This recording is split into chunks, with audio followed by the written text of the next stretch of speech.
Salut les curieux! Aujourd'hui, je dresse un petit lexique de l'impression 3D à l'usage des débutants. S'il y a une chose qui peut être désarçonnante lorsqu'on découvre l'impression 3D, c'est que l'on est assailli par une quantité de nouveaux termes, de nouvelles notions, de nouvelles techniques, de nouvelles technologies. Après, c'est excitant aussi, cela fait partie des joies d'un nouvel apprentissage. Enfin bref, je me suis dit que c'était peut-être une bonne idée de lister quelques-uns de ces mots dans une vidéo, en y apportant une définition simple. Cela dit, en écrivant le script, c'est poser la question de l'ordre de ces termes. J'ai rapidement mis de côté l'idée de les présenter en ordre alphabétique, car pour présenter certains de ces termes, il faut que j'en ai expliqué d'autres auparavant. J'ai donc arrangé les choses au mieux dans cette optique-là, et je tâcherai de mettre un index en dessous de la vidéo. Enfin, avant de commencer, je précise que je parle ici des imprimantes à dépôt de filament, celles que l'on appelle FDM.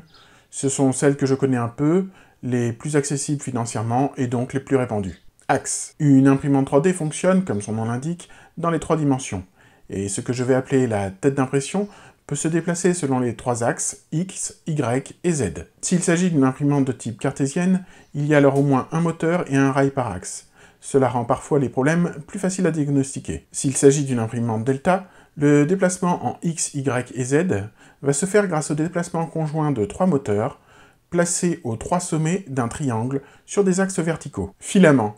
C'est ce que l'on peut comparer à la cartouche d'encre de l'imprimante classique. Ces filaments sont vendus en bobine, généralement de 500 grammes ou 1 kg. On les place sur un dérouleur à proximité de l'imprimante. On en trouve de matières différentes et de couleurs variées. Les principales matières sont le PLA, l'ABS, le PETG, le TPU et le nylon. Le PLA est le plus facile à imprimer, il est biodégradable, et on peut trouver des PLA qui mélangent plastique et bois, plastique et pierre, etc. Lit plateau ou bed en anglais. C'est la partie sur laquelle on va imprimer la pièce. Il est mobile, soit en Z, soit en Y. Il est chauffant ou non. Le fait qu'il le soit va améliorer l'adhérence de l'impression au plateau, ce qui est un aspect très important en impression 3D. Certains filaments ne peuvent d'ailleurs pas s'imprimer sans un lit chauffant. Buse ou nozzle en anglais.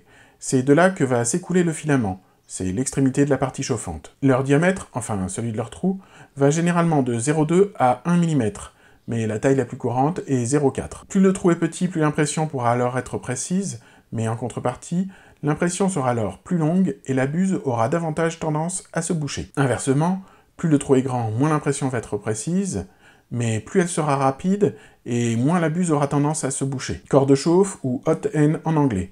C'est lui qui va faire chauffer la buse et fondre le filament. Il est lui-même composé de plusieurs parties, mais cela me semble superflu d'en parler ici. Extrudeur. C'est lui qui, grâce à une roue crantée, va pousser le filament dans le corps de chauffe et dans la buse. Si une imprimante possède un double extrudeur, elle peut alors imprimer en 2 couleurs. Si l'extrudeur est directement placé au-dessus du corps de chauffe, on dit qu'il est en direct drive. Si l'extrudeur est déporté, on dit qu'il est en boden.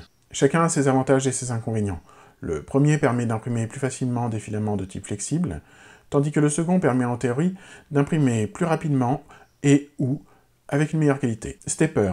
Voilà un terme qui semble parfois mal utilisé. Certains emploient ce terme pour désigner les moteurs pas à pas, ceux qui permettent les déplacements selon les 3 axes, d'autres pour les pilotes qui contrôlent ceux-ci. En anglais, on a stepper motor pour le moteur pas à pas et stepper driver pour le pilote du moteur. Interrupteur de fin de course ou limit switch.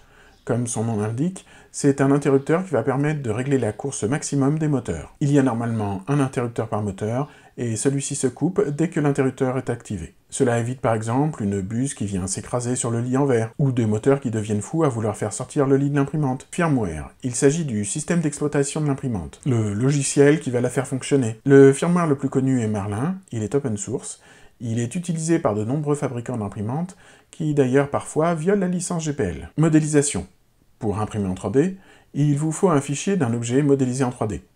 Cela paraît évident, mais je préfère le dire. Pour cela, vous avez 2 choix. Soit vous téléchargez le fichier d'un objet modélisé par quelqu'un d'autre, comme sur le très connu thingiverse.com. Soit vous modélisez vous-même l'objet que vous voulez imprimer, grâce à un logiciel dit de modélisation, ou CAD, CAO. Le plus populaire actuellement pour l'impression 3D est Fusion 360, le plus facile peut être Tinkercad, et le plus libre, FreeCAD. SketchUp peut éventuellement être utilisé, mais ce n'est pas forcément le meilleur choix pour cet usage. Trancheur ou slicer en anglais, une fois que vous avez téléchargé ou modélisé votre objet, il faut le passer dans un logiciel dit de tranchage pour convertir le fichier, généralement STL, en G-code, une suite d'instructions qui va pouvoir être comprise par l'imprimante 3D. Dans ce logiciel, vous allez également pouvoir régler la qualité de l'impression et jouer sur tout un tas de paramètres pour obtenir le meilleur résultat possible. Les deux slicers les plus populaires sont Cura, gratuit, et Simplify 3D, qui est payant. Niveler. J'ai eu envie d'ajouter ce terme au lexique, non pas parce qu'il est difficile à comprendre, mais parce qu'il est très important. Un lit bien réglé, bien nivelé donc, est une excellente base pour une impression réussie. Support. Les supports sont une partie amovible de l'impression 3D que l'on retire une fois celle-ci terminée. Ils permettent d'imprimer des parties dans le vide ou si le porte-à-faux est supérieur à 45 degrés. Car l'impression 3D ne défie pas les lois de la gravité. Brim, skirt, raft.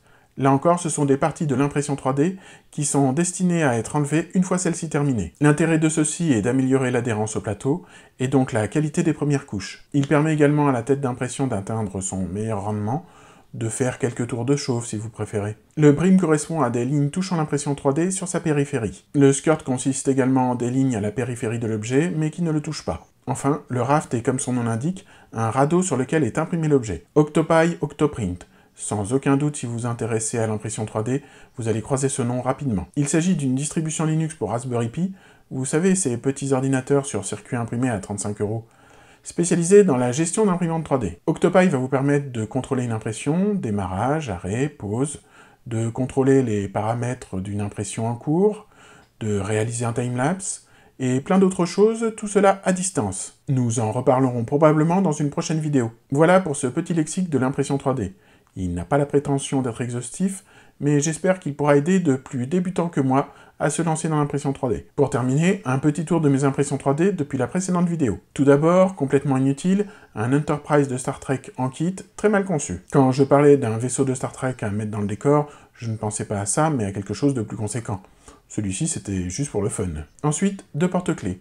Un pour mon meilleur ami, qui représente l'une des clés du premier Resident Evil, un autre pour moi, une simple petite plaque Lego. Puis une impression vraiment fun, un nettoyeur de filaments dans lequel on vient mettre un petit bout d'éponge, et qui vient se clipser entre l'extrudeur et la bobine. Pourquoi elle est fun cette impression?